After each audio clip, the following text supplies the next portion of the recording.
Hey everybody, thank you for visiting my video. My name is Ashley. I am an artist working mainly in watercolor and acrylic, and oftentimes I am complimented on my work because of the bright and elaborate colors that I like to incorporate.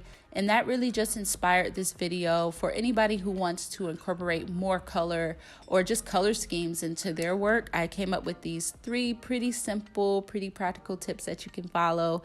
And yeah, if you find this helpful, let's get right into it.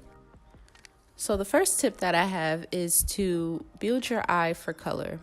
I know this takes just a little bit of work on your part, but it is really good to be able to create a habit of noticing colors that complement one another in just pretty much everyday life. And that's kind of how I get inspired to do my work, is just by seeing what works every day. Like if I'm walking down the street, I'll see a picture, I'll snap it. If I'm looking in a magazine, I'll see pictures and it'll kind of give me some inspiration for colors. But one thing that I do often is I have an Instagram collection pretty much, where if I see a picture that I like or something, whether that's just the picture of the person that I like or if I like the color scheme that I see in it, I'll just throw it in there. And if I need inspiration, I'll pretty much go to that and look at it and just use that as a starting point. I don't always depend on it, but it is a way to be able to just learn and kind of train my brain to know what colors work together. So if you're ever like in a pinch or something like that, you could just go to that and boom, it's right there.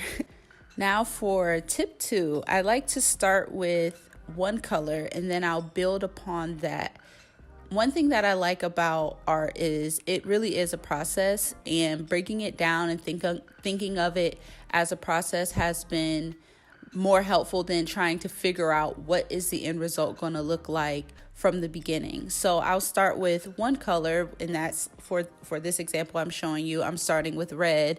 And oftentimes I'll start with like yellow or even blue or purple or something like that. And then from there, I will build upon that. I will find what complements that color. So like for red, I know that something that is turquoise or blue or green will complement that. And so I will add that on top of there and kind of go on from there moving forward. And let's say that I am kind of stuck or I don't really know, go back to that Instagram collection you created, like, and get some inspiration from that and just go from there and find ways to just make the colors pop against one another. It's just kind of what I think about. I'm like, okay, this is red. I think orange is too close. So let me try something that's just completely opposite or completely different and just kind of go from there. As a quick bonus tip, you can create color patterns for yourself that you can use over time. When I first started painting, I always depended on having more of a red base with turquoises or greens complementing that.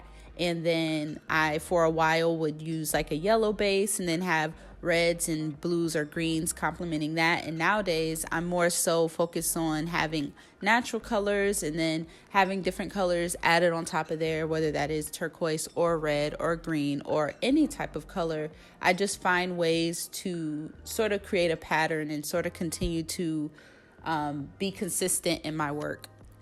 Now on to the third and final tip, trial and error. If it doesn't look good, just paint over it. As a perfectionist myself, I often want my work to look good the first time, but that is never the case. I always have to reevaluate. I always got to paint over the background or a certain section because it's just not working. So it's all right. All of us artists do it. If you have to sit back, well, at least I for sure do it all the time. So if you got to step back, don't be afraid to do so.